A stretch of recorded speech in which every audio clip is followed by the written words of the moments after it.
Ya teman-teman, trader investor seluruh Indonesia, berbahagia sekali bisa ketemu 4, 3, 2, 1, stay focused and stay tuned.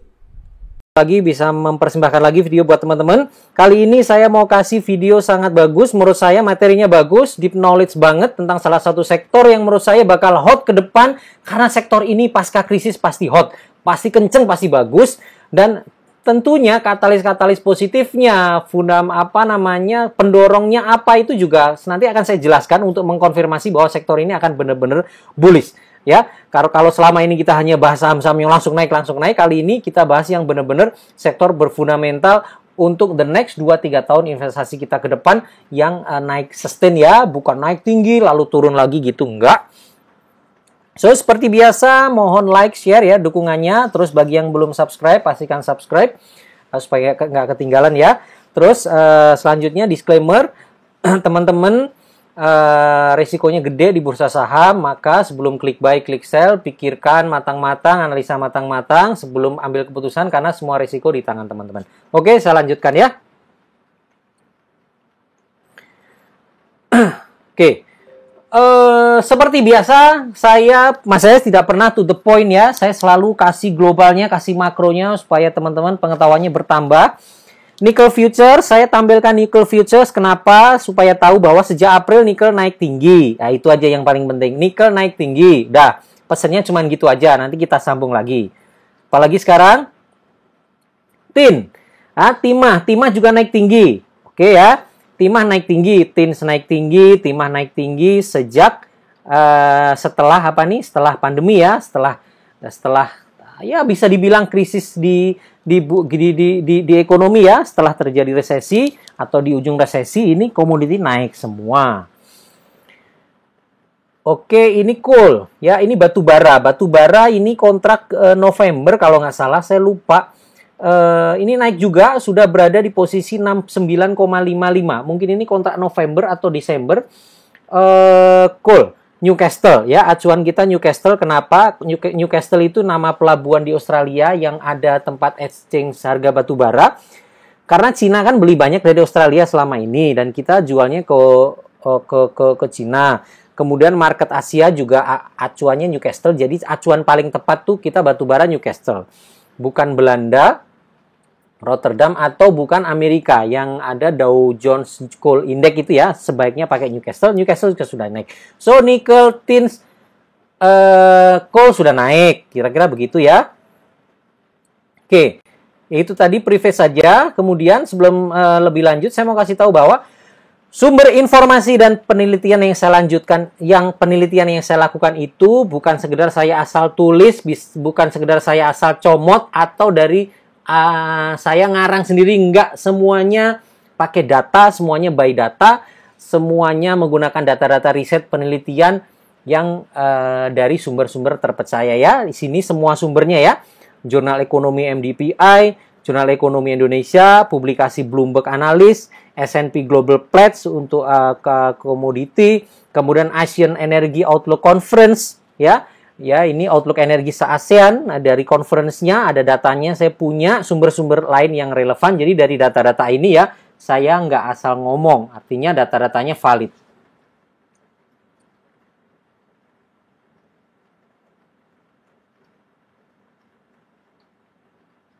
Oke. Nah, kita sedikit kembali lagi ya. Efek dari COVID-19 itu resesi ekonomi di hampir semua negara Asia, Eropa, Australia, Amerika, semua resesi. Stock market crash global. Waktu itu crash ya. Amerika pertama, Cina, kemudian Eropa, terus kemana-mana, Indonesia juga. Ya, semuanya kena lah. Ekonomi shutdown. Ekonomi benar-benar shutdown. Kenaikan angka pengangguran, angka kemiskinan, dan lain-lain. Pokoknya ini efeknya pandemi COVID-19 parah. Kira-kira seperti itu. Nah, karena parah, maka di Amerika terjadi fenomena yang luar biasa menurut saya, yaitu quantitative easing, atau lebih bahasa gampangnya cetak duit. Bahasa mudahnya cetak duit. Ya, cetak duit. Siapa yang cetak duit? Bank Sentral Amerika yang memang punya kewenangan untuk cetak USD. Cetak duitnya nggak main-main, cetak duitnya hanya periode 6 bulan menyamai 6 tahun bahkan lebih dari tahun 2009 sampai tahun 2018. Ya, kira-kira 8 tahun dulu kita, sekarang 6 bulan jumlahnya jauh lebih besar. Jadi cetak duitnya luar biasa gede. Efeknya itu apa? Efeknya ya nanti kita lihat luar biasa. Ini fenomena dulu lah yang terjadi ya. Jadi kalau cetak duit itu the Fed borong nih, yang diborong ini nih Treasury Securities, Gold Stock, Treasury Securities, Inflation, Federal Agency Debt, Mortgage Backed Securities, segala macam lah. Pokoknya surat-surat berharga yang ada di pasar tuh diborong oleh the Fed, ditukar oleh USD supaya USD di pasar tuh banjir. Itu namanya QE ya. Nah, ini salah satu berita juga yang seberapa luar biasanya ya. Kalau angka 600 miliar USD itu cetakan zaman dulu itu setahun. Jadi waktu krisis 2008 itu, setelah itu untuk nyetak 600 miliar US itu butuh waktu 9 sampai 1 tahun ya, 9 bulan sampai 1 tahun untuk nyetak. Jadi pelan-pelan dicetak selama 9 bulan sampai 1 tahun, dapatlah 600 miliar. Tapi kalau sekarang 600 miliar cuma seminggu men. Jadi bener-bener nih dolar banjir di pasaran. Dolar banjir lah. Ya, cukup diinget-inget saja. Dolar banjir. Nah, nanti ada kelanjutannya, slide kelanjutannya. Oke, ini catatan penting. Ya, ini catatan penting berdasarkan hasil penelitian. Krisis ekonomi dan mungkin lanjut ke resesi dan depresi. Nah, kalau parah depresi, tapi mudah-mudahan tidak depresi. Kalau depresi itu selama setahun 4 kuartal berturut-turut, ya, itu pertumbuhan ekonomi minus. Itu udah masuk depresi. Ya, pokoknya resesi yang parah itu namanya depresi gitu lah ya. Ini kejadian luar biasa yang diakibatkan oleh fenomena luar biasa juga. Oleh karena itu, krisis ekonomi biasanya akan disertai dengan evolusi dan atau revolusi baru kehidupan manusia. Jadi biasanya ada tuh, karena ini kejadian luar biasa, maka pengaruhnya juga luar biasa dan akan ada kejadian luar biasa. Kira-kira gitu. Teman-teman, ini hasil penelitian orang ya. Biasa saja kebiasaan baru, tata kehidupan baru, maupun teknologi baru. Dan inilah yang akan mendorong pembangunan pusat-pusat aktivitas ekonomi baru. Nah, kunci saya yang saya analisa lebih lanjut adalah pusat-pusat ekonomi baru. Ini apa, siapa, butuh apa, akan efek kemana. Nah, itu yang penting. Ya, itu yang penting. Oke, selanjutnya. Krisis ekonomi biasanya mampu memunculkan kekuatan ekonomi baru. Ya, krisis ekonomi itu biasanya nanti ujungnya ya, setelah krisis, setelah pulih itu akan ada kekuatan ekonomi baru, sentra-sentra baru. Karena biasa kan setelah terjadi struggle itu akan muncul kan orang-orang kuat, akan muncul kekuatan ekonomi kuat, akan muncul negara-negara kuat yang menjadi kekuatan ekonomi baru. Nah, itu kekuatan ekonomi baru itu apa, siapa, apa pengaruhnya, itu yang paling penting teman-teman. Jadi dari hasil penelitian ini nanti kita lihat pembangunan sentra-sentra industri baru, infrastruktur baru besar-besaran, dan ini akan mendorong demand komoditi dalam jumlah besar. So, kunci saya adalah, pointer saya, setelah krisis itu teman-teman, komoditi biasanya itu bullish. Komoditi biasanya bullish. Ya, tadi kan kita sudah lihat ya, ada apa tadi? Ada nikel, ada tins, ada coal, kemudian CPO sebenarnya juga naik ya, tapi yang saya bahas sementara itu dulu. Komoditi-komoditi dulu. Nah, yang terakhir ini adalah urusan USD dan mata uang dunia lainnya yang biasanya akan dicetak besar-besaran saat kondisi krisis. Dan benar ya, tadi sudah saya sampaikan ya, bahwa krisis itu selain komoditi tumbuh, maka yaitu dia, duit tuh mata uang dicetak besar-besaran khususnya US. Oke. Saya lanjutkan. Oke, sini key takeaways pertama ya dari beberapa tadi. Pandemi COVID menyebabkan resesi global, yes. Pandemi COVID memaksa negara lokomotif dunia, khususnya Amerika, Eropa, misal Jepang, ya, negara-negara Eropa itu mengambil kebijakan fiskal dan moneter yang ekstrim. Ya, fiskal dan moneter yang ekstrim. Fiskal yang ekstrim itu banyak banget teman-teman. Kayak bantuan-bantuan ke penduduk, bantuan langsung tunai, pemotongan pajak yang ekstrim itu ada. Kalau moneter itu bank sentral, biasanya ya itu penurunan suku bunga sama cetak duit. Semuanya lakukan. Yang paling ekstrim Amerika. Amerika sangat-sangat ekstrim. Yang dulu setahun, sekarang cuma seminggu. Itu very ekstrim menurut saya. Krisis ekonomi akibat COVID akan mengubah tatanan kehidupan baru. Yes.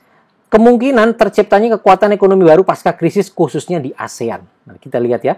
Secara keseluruhan, aktivitas baru, tatanan ekonomi baru, kekuatan ekonomi baru, pusat-pusat industri baru akan membutuhkan energi besar di masa datang. Oke ya, energi besar di masa datang. Oke, itu tadi yang tadi itu kan key takeaways ya, masalah globalnya ya, setelah ada pandemi itu kondisinya seperti itu. Sekarang kita masuk ke masih makro tapi mengerucut ya, kita masuk ke Indonesia. Big picture for Indonesia strategy. Ya, sekarang kita lihat big picture-nya. Big picture strategi kita 2021 nanti di IHSG seperti apa? Ya, ini strategi saya. Teman-teman silakan nanti coba kita sama-samakan ya. Fokus saya. Pertama, pada tahun 2021 nanti ya, tahun depan target indeks saya itu 6.700-an lah, sampai ya mudah-mudahan sih bisa 7.000 ya. Luar biasa ya. 7.000 nanti dari mana angkanya nanti kita lihat ya, tapi target saya kesimpulannya adalah memang IHSG saya tetap optimis ini bakal bullish. Sebentar lagi 7.000 sekian ya, tahun depan 6.000 lah ya, sebentar lagi 6.000, tahun depan 6.700 lah dapat. Ya, kalau bisa break juga ke 7.000 mungkin bisa. Oke, nomor 2. 3 kuartal atau 9 bulan earning, maksudnya laporan keuangan 3 bulanan, laporan keuangan kuartal 3 atau 3 kuartal, maksudnya 9 bulan. Sebenarnya lebih bagus dari ekspektasinya, kan jeblok ini lebih bagus. Interest rates juga stay low. Kemarin BI juga turunkan, artinya komplit lah. Maksudnya ya kebijakan moneter ini bisa membantu. Overall net profit dari keseluruhan company itu saya punya beberapa catatan ya.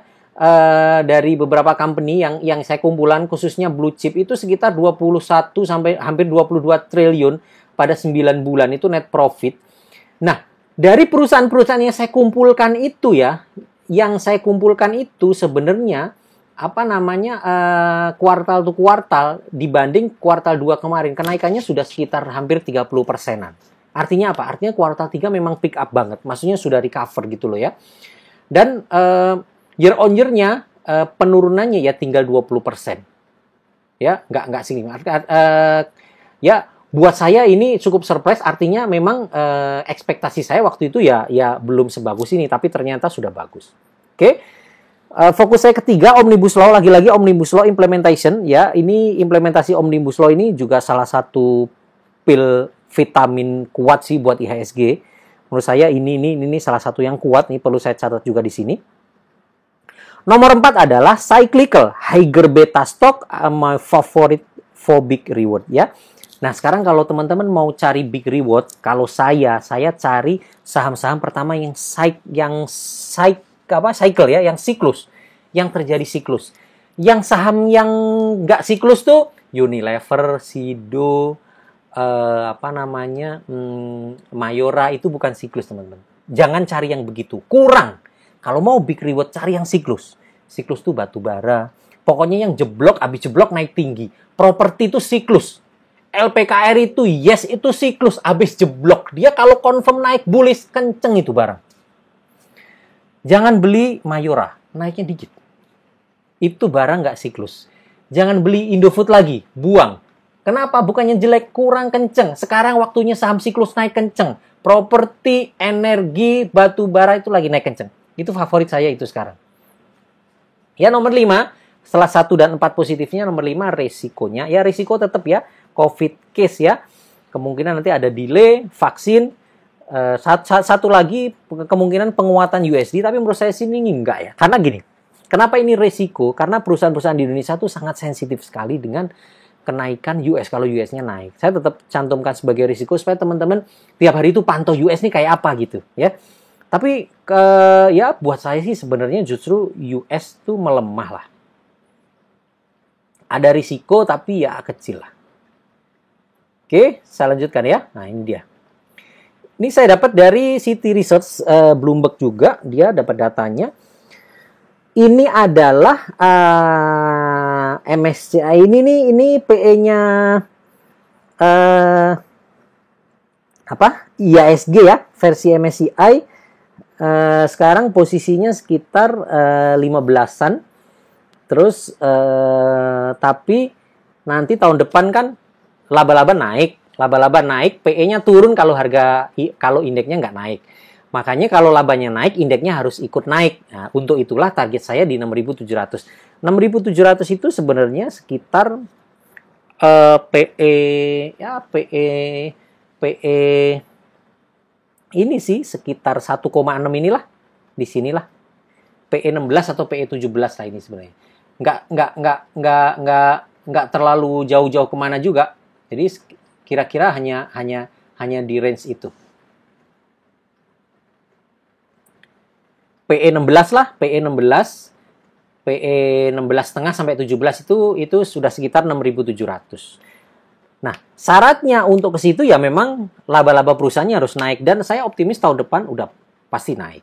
Itu ya. Yang pertama itu. Terus teman-teman mesti lihat. IHSG itu pernah pada PE 1,7.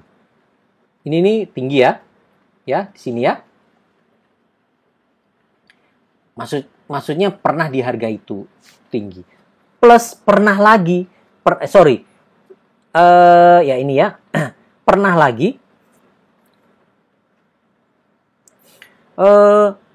PE-nya atau standar deviasi dari IHSG itu pernah berada di plus 2 standar deviasi. Kalau sekarang, ini kan 0 di sini ya.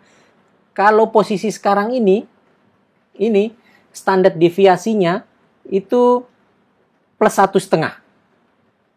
Nih.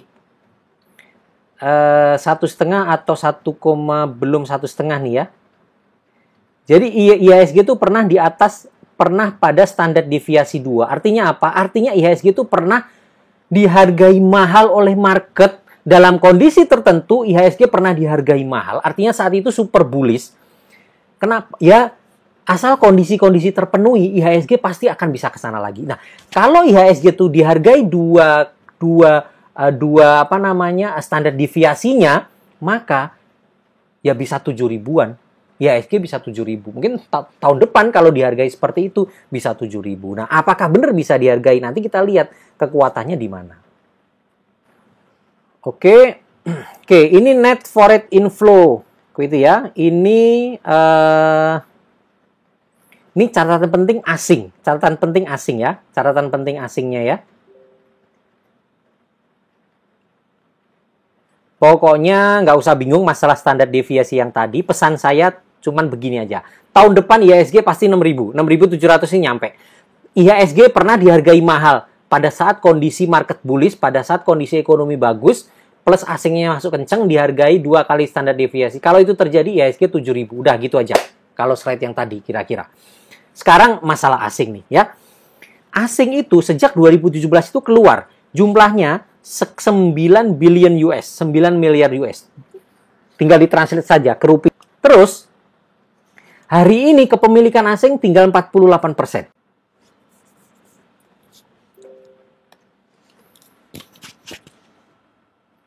Oke, udah 1.200 orang. Ya, selanjutkan.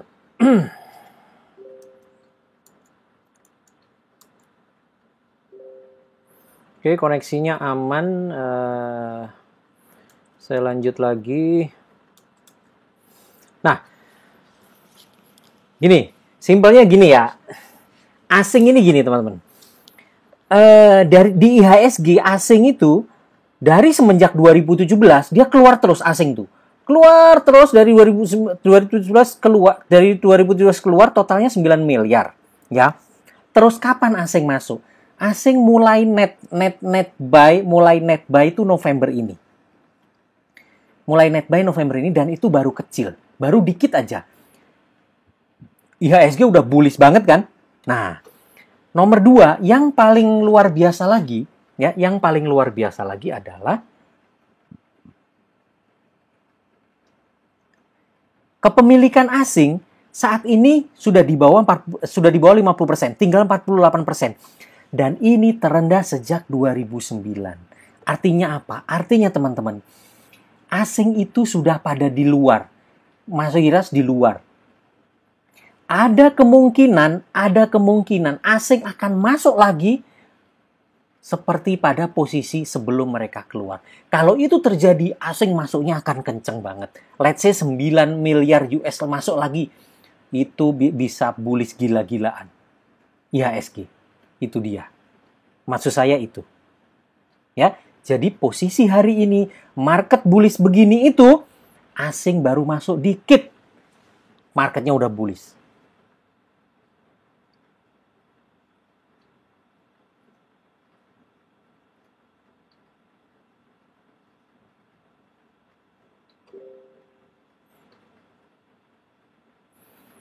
Ya, sekali lagi ya, asing tinggal dikit posisinya, asing masuknya baru sedikit, marketnya sudah bullish. Ini kalau asing mau masuk lagi kenceng, seperti yang lalu-lalu, ya dia mau mengembalikan posisinya lagi, dominan lagi di IHSG, oh yang masuk bisa 9 miliar USD atau bahkan lebih. Nah, kenapa saya bahas ini? Tadi awal saya bahas pencetakan USD, karena ini nyambung. USD sekarang sedang membanjiri planet ini, teman-teman. Planet ini sedang kebanjiran USD. USD bakal kemana aja dia, yang menurut dia cocok. Kalau BlackRock ngomongnya, Cina, Indonesia yang menarik. Ini dia, ini nyambung. Pokoknya tenang aja teman-teman. Di Big Reward, kita akan cari reward gede tiap hari. Kalau bisa tiap minggu harus dapat arah. Karena apa? Karena kondisi IHSG mendukung gitu loh. Tenang aja, kondisi IHSG mendukung. Fund-fund gede, fund manager gede nggak mau kalah sama asing. Mereka akan dukung. Retail, ayo Mas ES mau kemana? Ayo kita dukung. Kita support gitu. Yang penting ini saham kita sama-sama naik biar nggak kalah sama asing. Kira-kira seperti itu loh.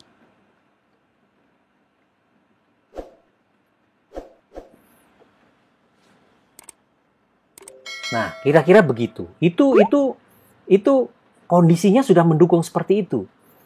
Nah, ini dia.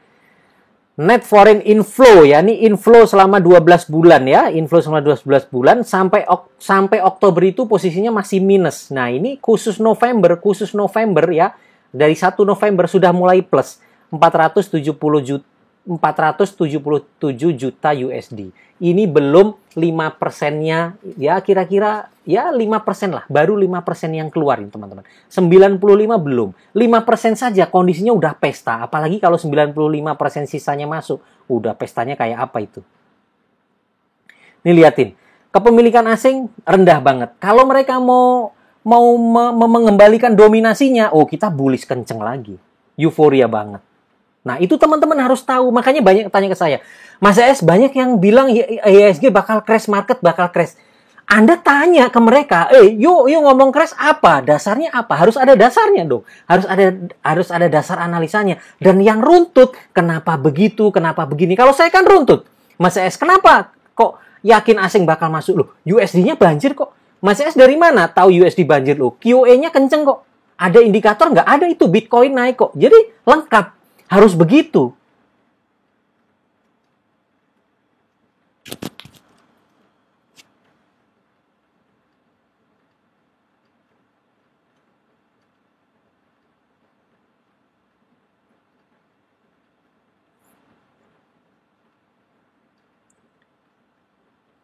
Ya.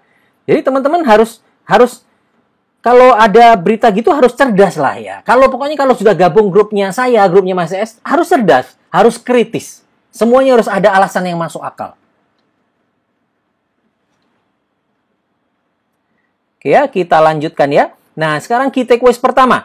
IHSG masih laggard nih, IHSG masih laggard teman-teman, masih diskon 10%. Di regional kita masih laggard, apalagi di global. Kita masih tertinggal banget.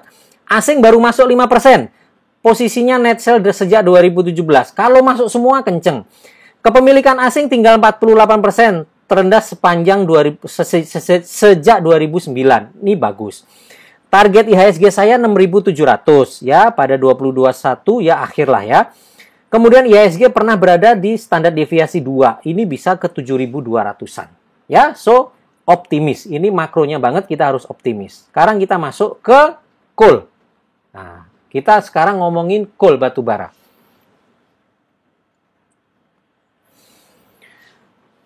China coal price is no Jadi kira-kira harga batu bara Cina sekarang sudah mulai naik gitu ya kira-kira ya. Ekspektasi saya Newcastle itu ya segera ke 68 kan tadi sudah ya. Habis itu ke 75, habis itu ke 85 tahun-tahun ke depan ya. Kalau call 90 aja Newcastle, pesta kita. Oke ya. Nah, kan sekarang kan teman-teman ragu ya, batu bara ini gimana nih masa nasibnya segala macam. Oke, sekarang kita bahas batu bara. Nasibnya batu bara seperti apa ya? Kita bahas ya. India has large and rapidly growing energy needs. Ya, India. India itu nih teman-teman bisa baca nanti slide-nya saya kasih ya. Teman-teman bisa baca ya di sini. Kekuatan ekonomi terbesar nomor 7, konsumsi energi nomor 3 terbesar, ya. Fast growing ekonomi, pertumbuhan paling kenceng India, ya. Konsumsi energi nomor besar ketiga di dunia. Nah, gitu ya. Sekarang kita lihat energi mix-nya. India 44% coal, ya, oil, biofuel di bawahnya. Renewable energy paling bawah lagi. India suruh renewable energy masih jauh lah, nggak bakalan. Dia pasti masih pakai coal. Supaya biaya murah, ini negara berkembang cepat maju harus pakai coal dulu. Renewable energy belum bisa. Nanti ada datanya, ini kasih data. Sekali lagi teman-teman, ini data penelitian orang asing. Ini bukan saya yang meneliti ya. Saya cuma ngambil dari data mereka. Saya pakai big data. Artinya apa? Artinya ini valid. Bukan saya yang ngomong, mereka yang ngomong. Ya, India thermal coal consumption. Thermal coal itu batu bara yang dipakai untuk PLTU. Ya, itu namanya thermal coal. Dan mayoritas kita emiten-emiten itu juga thermal coal. Ya, ya, konsumen nomor 2 terbesar. Nih. Ya, thermal coal. Nih, 39 gigawatt coal fire power capacity. Ya. Jadi konsumsinya masih tinggi India. Nih. Ini juga nih ya. India itu ada produksi batu bara, tapi untuk thermal coal ya, tapi produksinya masih di bawah dari demand-nya. Artinya apa? Artinya kebutuhan impor masih besar. Kebutuhan impor batu bara India masih besar. Oke?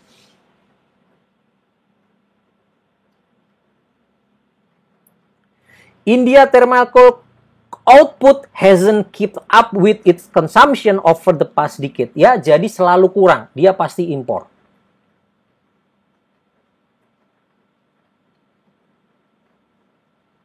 Nih ya. Impor thermal coal-nya India nih dari US, dia ada impor dari US sedikit ya. Paling banyak dari Indonesia, lihat 62% dari Indonesia ya. Australia cuma 4%, dari Afrika Selatan cuma 20%. Paling besar dari Indonesia nih.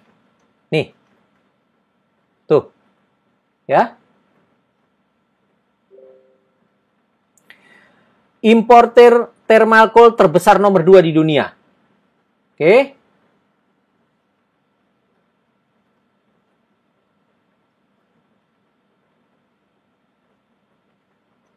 Ya. While Australia is not currently significant supplier, there is opportunity. Jadi kira-kira opportunity ya. Nih, ini data-data ya. India energy consumption. Ya.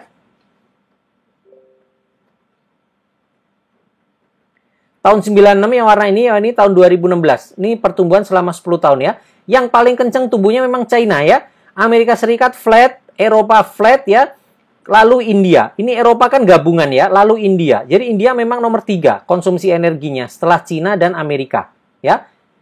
Dan ini potensi ini akan naik tinggi. Lah kalau ini naik tinggi, kebutuhan akan batu bara naik tinggi. Kira-kira begitu. Itu masa depan coal. Nggak usah takut mobil listrik. Emang listrik mau dicolok kemana? Ya dicoloknya ke listrik. Listrik yang produksi coal. Tenang aja ya. Nggak ada hubungan dengan itu. So coal masih bagus. Wah, Mas S ada apa namanya? Ada wind power, ada itu nanti kita lihat lah ya. Ada solar, nanti kita lihat. Ya. Electricity use per person ya. Electricity use per person ini GDP-nya. India masih posisinya di sini ya. Posisinya di sini. Per personnya kecil sekali. Nih, gini loh teman-teman, cara bacanya ya. India sekarang per person konsumsinya kecil. Karena GDP dia masih kecil. Teman-teman bayangkan, kalau India GDP-nya naik, konsumsi per person sudah pasti naik. Lah kalau konsumsi per person naik, berapa kebutuhan energi dia?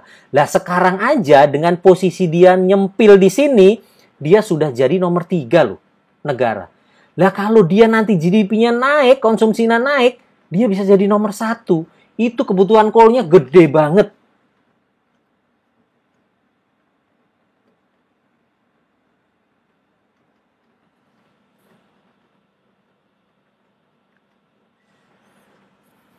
Nih ya, India install electricity generation capacity. Ya, naik terus ya. Naik terus, liatin thermal coal-nya naik terus. Thermal coal naiknya paling tinggi. So, selama ini ya mereka bangunnya tetap batu bara ya. Pembangkit listrik tenaga batu bara tetap naik.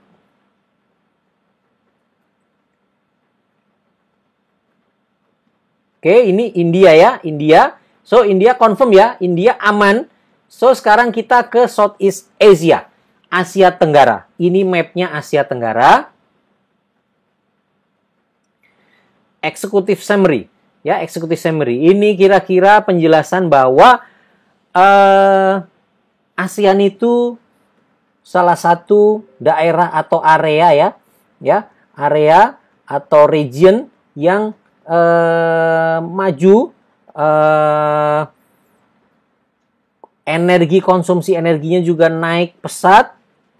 Gitu kira-kira ya. Tapi memang ada lag di, kalau ngomongin karbon ya iya, memang benar. Tapi nanti kita lihat seberapa sebenarnya renewable energy itu dibanding dengan kebutuhan energi di Asia Tenggara.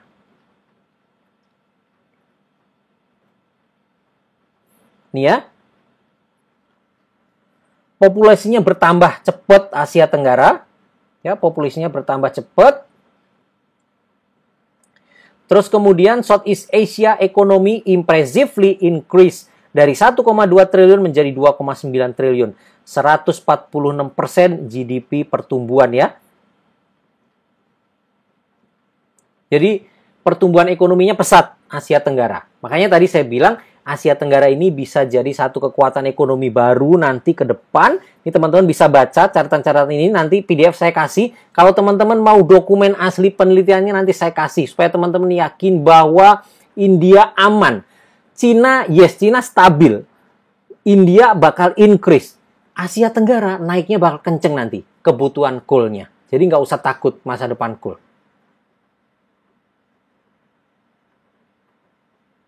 Ah, ini ya. Ini di Asia Tenggara. Ini perbandingan di Asia Tenggara. Teman lihat, RE ini renewable energy, ya. Ini tahun 2000, ini tahun 2017. Selama 17 tahun kira-kira gitu ya. Ini oil.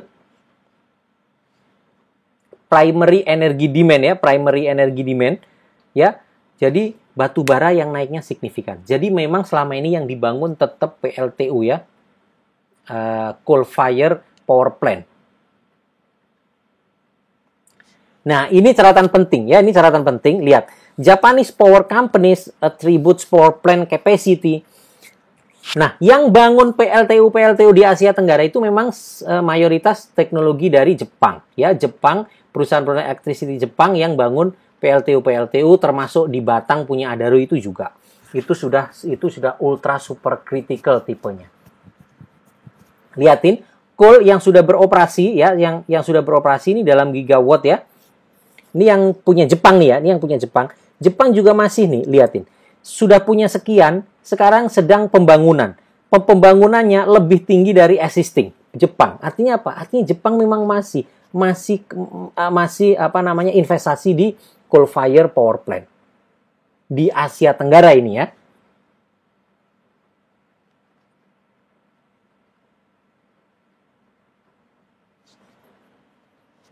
Oke. Nah, ini growing-nya dari primary energy consumption di Asia Tenggara. Ya, growing-nya tinggi. Ya, growing-nya bagus. Ya, ini promising lah. Ini buat coal, sekali lagi buat coal. Nah, ini outlook 2017, ini yang paling penting nih ya, teman-teman lihat. Ini 2017, posisi 2017, ini 2040. Kira-kira ini 2040. Ada 3 skenario pada tahun 2040 kondisinya. Pertama, ini current policy skenario. Current policy skenario itu maksudnya kalau tidak ada polisi khusus, maksudnya polisi yang kuat, maksudnya ya sudahlah jalan-jalan seperti ini saja sesuai apa yang sudah berjalan bagus, dilanjutkan, itu coal dari angka sekian menjadi sekian pada 2040. Artinya sampai 2040 berapa tahun lagi coal bakal tumbuhnya kenceng seperti ini. Pertanyaan saya, teman-teman kan suka ribut nih, Mas Es, coal bakal bubar, coal bakal mati, coal bakal sunset segala macam. Wih, Anda beli saham, beli sahamnya hari ini, besok minta arah, besoknya lagi jualan. Ngapain kalian mikirin tahun depan? Kan begitu. Teman-teman kita ini kan kadang nggak connect kan, otaknya nggak connect. Dia takut sesuatu yang masih di masa mendatang. Takut sesuatu yang masih 10 tahun lagi. Takut sesuatu yang masih 15 tahun lagi. Ngomongnya sok gaya. Masa Es, coal ini 15 tahun lagi hancur. Oke, emang kenapa? Ya saya takut. Oke, kamu beli apa? Beli saham ITMG, oke. Kapan mau TP? 2 minggu lagi gue mau TP sekarang beli. Dah, kan otaknya nggak connect. Dia beli saham yang mau cuman disimpan 2 minggu. Terus dia mikirin 15 tahun lagi sektor ini jelek. Jadi saya bingung. Aduh, ya terserah lu dah gitu. Ini kan nggak mikir gitu loh. Jadi, lah kecuali you beli saham. Kamu beli saham, tutup OLT, tutup semuanya, mau disimpan sampai 20 tahun lagi. Baru kamu ngomong, Masa Es, gue mau beli saham nih, mau gue simpen 20 tahun lagi. Gimana ya sektor ini kira-kira? Bahaya nggak ya? Soalnya 5 tahun lagi permintaan menurun. Nah, itu baru connect, baru cocok. Lah ente beli saham besok koreksi, udah panas dingin, udah di CL. Ngapain mikir 15 tahun lagi? Nah, itu pola pikirnya mesti jelas. Ya. Ya. Apa namanya? Pola pikirnya jelas. Kalau kamu takut dengan hal-hal yang jauh-jauh begitu, ya nggak usah investasi yang panjang. Kalau kamu investasi ya cuman mau keep 2 minggu, nggak usah mikirin batu bara ke depan bagaimana. Orang nyambung, Mas. Gitu. Nih saya kasih data. 2040 batu bara masih setinggi ini. Jadi nggak usah khawatir. Ya, nah itu kalau current policy skenario. Current policy skenario. Kalau nggak ada kira-kira begini. Nah, ada skenario yang tengah-tengah nih ya.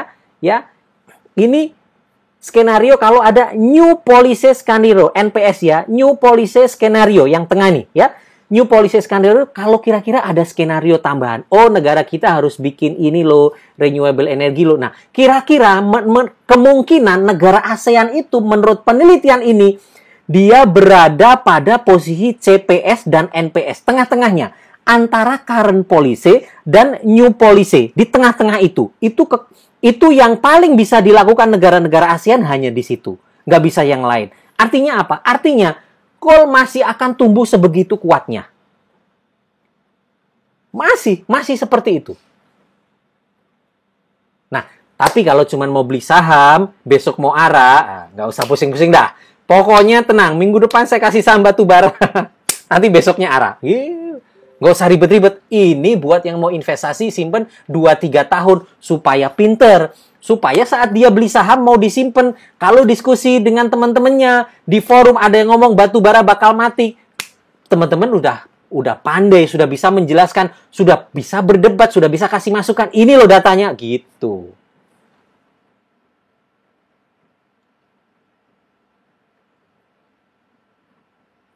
Ya, kira-kira begitu. Nah, yang terakhir SDS itu sustainability apa D-nya saya lupa. Pokoknya S-nya rasio. Sustainability development skenario. Sustainability development skenario. Ini ASEAN nggak bakal bisa seperti ini. Yang bisa seperti ini adalah negara-negara maju banget. Eropa bisa. ASEAN nggak bakalan bisa. ASEAN belum levelnya ke sini. So, nggak usah khawatir. Optionnya CPS atau NPS. Ya, current policy atau new policy. SDS belum kuat, so aman. ASEAN aman, kenceng kebutuhan batu baranya. Ya. Saya lanjutkan ya. Nah, sekarang ngomong masalah solar ya, solar sama wind. Solar sama wind. Ini negara-negara di ASEAN. Lihat Indonesia pada urutan nomor 3, daftar nomor 3. Yang bisa dipakai untuk solar panel, Indonesia itu hanya 29.000 km persegi. Terus yang bisa dipakai untuk wind, Indonesia hanya 16.000 km persegi. Itu kalau ditranslate ke gigawatt, nggak cukup buat nutupi kebutuhan. Ora cukup, Mas. Harus ada coal. Harus ada coal. Indonesia tuh paling bisa di new policy, tapi polisinya dikit-dikit aja lah. Maksudnya dikit-dikit gini, ya yang penting ada wind lah, yang penting ada solar panel lah, supaya kalau asing tuh ke sini, kok Indonesia apa sih karbon banget sih, kok Indonesia emisi berat? Oh enggak loh, Indonesia udah punya wind kok, Indonesia sudah punya solar kok. Begitu. Kalau bener-bener renewable nggak bisa Indonesia. Pokoknya tetap coal. Ini datanya. Teman-teman sekarang sudah ngerti ya. Oke. Nah, ini ada data lagi nih. Ini penting ya. Ini penting. Dari 2010 sampai 2018, teman-teman liatin. Yang grafik naik ke atas itu hidro dan total renewable energy. Yang bisa naik cuman hidro. Ada PLT air ya. Pembangkit listrik tenaga air, bendungan-bendungan. Yang lain-lain nggak tumbuh karena memang susah. So, pokoknya coal masih aman lah. Kira-kira begitu ya. Nah, ini biayanya. Nah, ini teman-teman juga biar pinter nih. Ini biaya non subsidi. Kalau nggak disubsidi pemerintah biayanya, liatin. Yang warna hitam tuh coal. Ya, yang paling ini nih, yang biru tua nih mikrohidro. Kalau di sini istilahnya small hydro. Kalau di kita mikrohidro. Terus solar PV nih yang warna orange. Ini mau menggantikan coal, ya bangkrut lah. Negara-negara berkembang nggak kuat. Pasti masih bangkrut. Ini biayanya gede sekali. Nggak bisa bersaing dengan coal.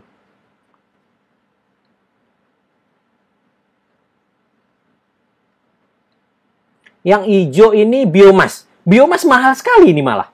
Saya juga baru tahu biomas mahal sekali. Nggak bisa lah, menyaingi coal nggak bisa. Negara ASEAN duitnya belum banyak. Negara ASEAN butuh energi besar. Negara ASEAN butuh energi yang murah. Ya udah batu bara. Oke, ini kita kuis selanjutnya. Konsumsi coal di US dan Eropa memang turun. Yes, nanti kalau ada orang ngomong, kalau teman-teman debat, di US, di Eropa turun. Iya pasti. Teman-teman bilang, udah itu benar. Saya tidak berdebat masalah US, Eropa. Yang kita hitung adalah India naik, Cina stabil, lalu ASEAN membesar. Tuh. Konsumsi coal Cina masih stabil, walaupun jangka panjang ada carbon policy, yes. India menjadi kekuatan baru yang akan menggantikan China sebagai konsumsi coal. Oke, kebutuhan listrik ASEAN akan tumbuh besar di masa datang. Pasti ini pasti. Sudah kelihatan tadi ya, penelitiannya ada.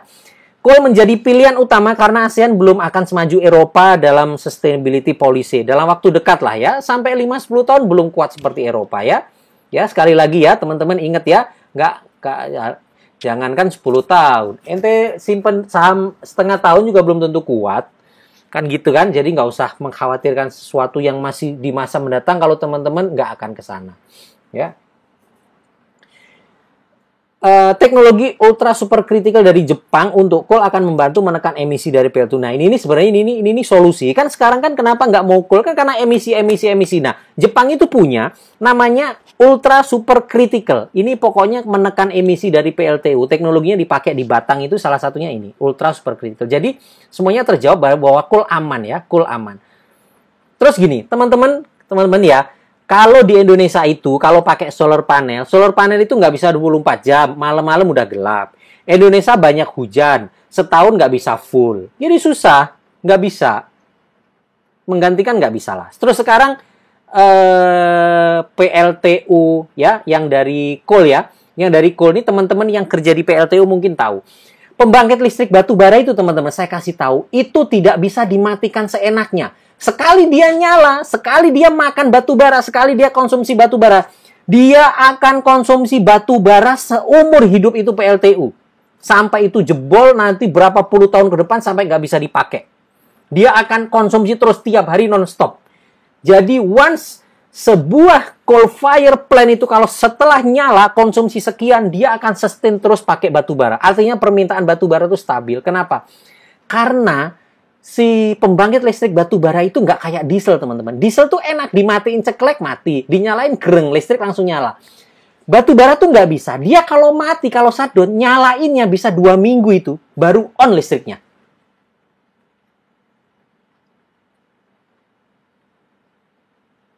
Gitu, ya. Nggak bisa. Saya orang teknik juga, jadi saya tahu. Dia tuh mesti panasin, tungkunya dulu pada suhu sekian, baru presurnya dicek segala macam, baru bisa nyalain. Jadi PLTU kalau sudah di shutdown, itu bener-bener dia mau dimatiin. Artinya apa? Artinya kayak yang tadi data-data di India atau di ASEAN yang saya kasih tahu, Jepang sedang development. Once yang development itu nyala semua, celek, batu bara kenceng itu kebutuhannya. Gitu loh. Oke. Nah, sekarang kita masuk ke batu bara. Apa nih sahamnya gitu ya. Ini ada berita nih, China claims quality problem with Australian coal. Ya. Jadi sekarang tuh teman-teman, batu bara Australia tuh lagi bermasalah dengan China.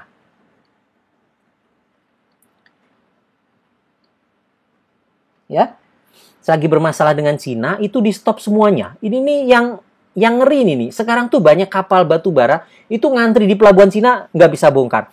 Coba ya, designed to inflict maximum damage. Sealing spikes in China economic war against Australia with 82 kapal carrying a staggering 1,1 billion worth of coal stranded in hostile water.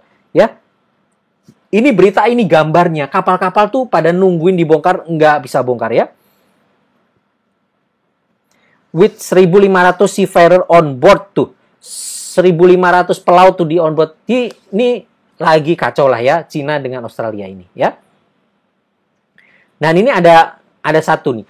Akuisisi tambang Rio Tinto Australia, produksi Adaro bisa naik nih. Teman-teman mungkin nggak tahu. Kalau teman-teman lihat Adaro kenapa sekarang agak-agak terhambat, kemungkinan karena ini. Karena Adaro kan habis beli Rio Tinto. Nah, Rio Tinto nggak bisa jualan sekarang.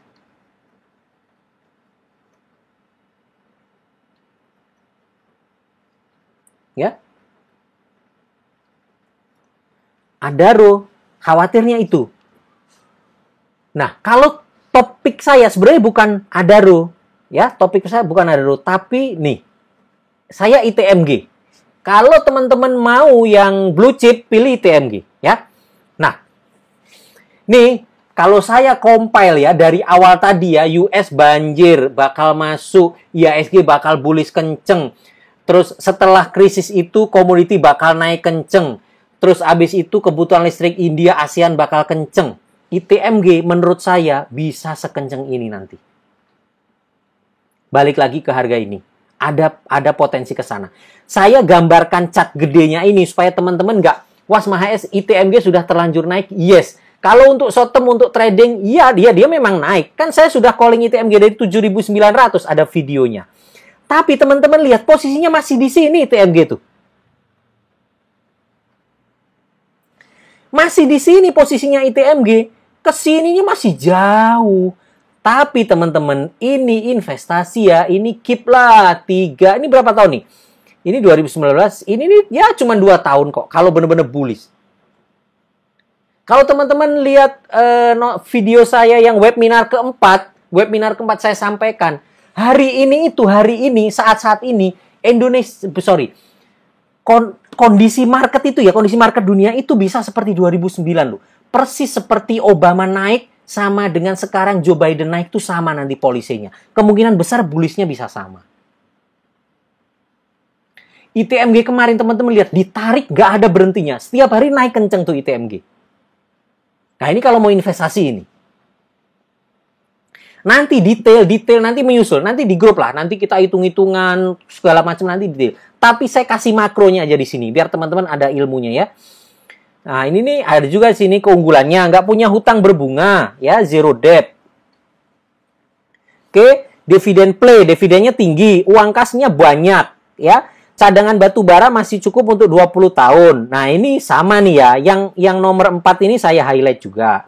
Banyak yang saya kasih tahu, beli ITMG, enggak Mas AS. Cadangan batu baranya tinggal dikit ITMG. Saya beli bumi aja deh yang masih 100 tahun cadangannya. Oh, oke. Emang ITMG cadangannya masih berapa? Ya, tinggal 20 apa 21 tahun gitu Mas, saya sudah pendek. Buset. Terus ente mau beli saham, mau simpen berapa lama? Ya, 3 bulan lah jual. Nah, ini kan aneh kan, lagi-lagi. Ini sama kayak orang mau pergi nih, mau pergi bawa mobil, dia bilang, Mas Es, ini ngeri nih, di Surabaya sana ada jembatan mau jebol. Saya ngeri nih. Oke, kamu mau kemana? Saya mau ke Cirebon, Mas Es. Nah, ini kan disiram cuka api apa? Disiram soda api aja model orang-orang seperti ini kan. Dia cuma mau ke Cirebon, tapi ngomong Surabaya ada jembatan jebol, kan gak nyambung kan? Sama kayak gini, saya kasih saham batu bara. Bilangnya cadangannya mau habis, masih nggak menarik. Lah, cadangan masih 20 tahun, dia beli sahamnya 6 bulan. Kan aneh. Gitu ya. Oke, nomor 5, produk batu bara kalori tinggi. Nah, ini yang nomor 5 nih penting, teman-teman. Gini, sekarang Cina itu PLTU-nya mulai kena polisi. Jadi sekarang PLTU dia tuh maunya yang berkalori tinggi, yang kalau dibakar itu emisinya rendah. Nah, kalori tinggi itu sekarang Cina itu belinya kan dari Australia. Karena Australia di stop, Rio Tinto tuh semuanya kalori tinggi tuh. Karena Australia di stop, maka Cina harus ada source lain yang kalorinya tinggi. Salah satunya itu ITMG. ITMG itu kalorinya tinggi semua. ITMG sama Harum. Makanya teman-teman liatin. 2-3 minggu terakhir yang leading siapa? ITMG tuh. Nah, kalau ada hal-hal seperti itu, teman-teman harus jeli. Ini kenapa nih ITMG nih? Saya dari kemarin, saya amati karena nggak biasanya. Dari dulu ITMG itu selalu belakangan. Hari ini ITMG ditarik duluan. Ini kenapa ini? Ini ternyata. Ya, nomor 6, GCG-nya tentu bagus. Pasti ya. Itu ITMG ya. Terus berapa target jangka panjang Mas Es? Nah, target jangka panjang tuh 2023 lah ya, kira-kira ya atau 2022 terakhir ya 2 tahun lah, 2 tahun setengah sih. Saya sih cuman sekitar 26.000 sih, tapi ini target inilah, target pesimis sih sebenarnya. Target optimis harusnya di atas 35.000 atau bisa sampai 40.000. Nanti kita lihat lah. Masalahnya ini sekarang nih ITMG kenceng banget, cepet banget nih, ntar tahu-tahu 15.000, 17.000, 20.000, 22.000, cepet aja tuh barang ditariknya. Oke, ini teman-teman nanti tinggal dibaca sendiri ya. Terakhir, alternatif Mas Es. Nah, apa alternatifnya? Boleh doit. Kalau mau alternatif, doit. Oke, lalu alternatif apa selanjutnya ya? Jadi doit ya, pertama doit. Kenapa doit? Simply sebenarnya teman-teman. Doit ini adalah mining operator nomor 2 terbesar di Indonesia setelah Pama Persadana. Pama Persada sendiri yang kita tahu sudah nggak listing ya, sudah delisting.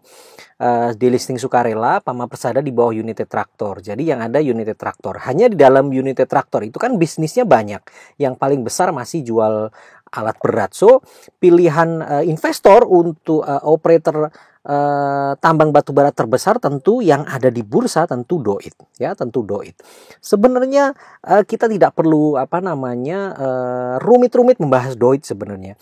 Doit ini beban terbesarnya memang di hutang karena hutangnya hutangnya tinggi. Terus kemudian kuncinya doit nih sebenarnya simple. Asal demand batubara naik tinggi, harga naik, doit pasti profit. Nah, perkiraan saya, analisa saya dalam 2 atau 1-2 tahun ke depan atau pada tahun kedua mulai terhitung 2020 ini, mungkin di 2022 seperti tadi paparan saya yang panjang lebar itu, dengan demand coal yang nanti naik tinggi, kemudian harganya bisa stable di let's say di atas 80, maka laba tahunan doit bisa sampai 1 triliun sampai 1,2 triliun. Nah, pada saat itu doit bisa dihargai pada PE mungkin sudah dual digit. Pada PE 10 atau PE 12 harganya itu sekitar 1.200-an. So, harganya hari ini masih sangat murah sekali. Harganya hari ini baru 354 ya. Nah, ini alternatif selanjutnya setelah ITMG. Mungkin teman-teman ITMG harga sultan ya, mau yang harga-harga bawah. Nah, teman-teman retail bisa masuk ke doit. Potensinya masih panjang ya. Ini kebetulan break nih. Ini apa namanya, ini cup and handle nih, break bisa break begini kenceng ya. Kalau break selanjutnya kemana menurut saya resisten terkuat selanjutnya area sini nih, bisa langsung ke 500 ya. Dalam jangka pendek kita lihat cat saja ke 500. Jangka panjang kemana Mas Es? Jangka panjang masih jauh. Kalau demand-nya benar-benar surging tinggi, harganya tinggi ya, tidak menutup kemungkinan break 1200, kira-kira seperti itu. Oke, ada alternatif lain. Nah, alternatif lain ini lagi-lagi ini jagoan saya, Harum ya. Dia punya nickel mines, punya Morowali Industri ya, yang nanti apa namanya industri nikel, industri baterai mobil listrik akan terpusat di sana. Itu ternyata Harum ya. Indonya Harum dan Harum yang punya sebagai pengendali, sebenarnya pengendalinya nickel mines yang memiliki Morowali itu, so masa depannya pasti cerah. Ini dari sisi nikel. Tapi dari sisi batu bara ternyata produknya batu baranya Harum ini semua berkalori tinggi ya, GAR tinggi, dan itu sebenarnya yang dicari China saat ini untuk menutup shortage karena Cina masih bersitegang dengan Australia. Nah, kalau itu tetap berlanjut, tentu permintaan batu bara GAR tinggi sangat besar, dan Harum diuntungkan. Oke. Nah, ini saya tidak sekedar ngomong ya, sebenarnya jejak digital sudah membuktikan. Ini saya call pada waktu harga Harum 1440, videonya di YouTube ada, teman-teman cari waktu itu. Waktu itu saya bahas emiten yang cash rich, nah itu Harum. Saat itu saya bilang Harum, dengan segala analisa saya, Harum sangat menarik, beli saja. Ternyata terbukti ya, harganya hari ini sudah hampir 2 kali lipat. Waktu itu beli di 1440 dengan segala penjelasan yang gamblang. Oke, walaupun sekarang harganya sudah 2300-an, tetap Harum menarik. Masih ada kemungkinan besar dia bisa ke 3000, 3500 dan selanjutnya. Ya, itu alternatif selanjutnya. Harum ini juga potensi sangat tinggi. Nah, terakhir tapi ini sebenarnya saya tidak rekomendasikan ya, karena ini berbahaya.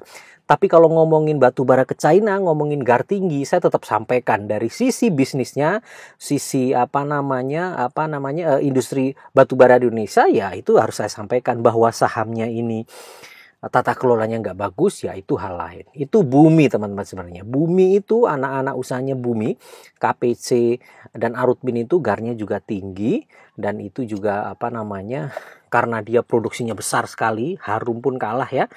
Ya harusnya jika tata kelolanya bagus, model-model seperti Bumi ini sangat-sangat prospeknya sangat bagus ya, cuman sayang tata kelolanya ya. Oke teman-teman, kira-kira seperti itu ya bahasan kita mengenai powering profitnya teman-teman ini, di powering dengan sektor batubara. Mudah-mudahan bermanfaat dan sukses selalu buat teman-teman. Kita jumpa pada video-video selanjutnya. Terima kasih. Assalamualaikum warahmatullahi wabarakatuh.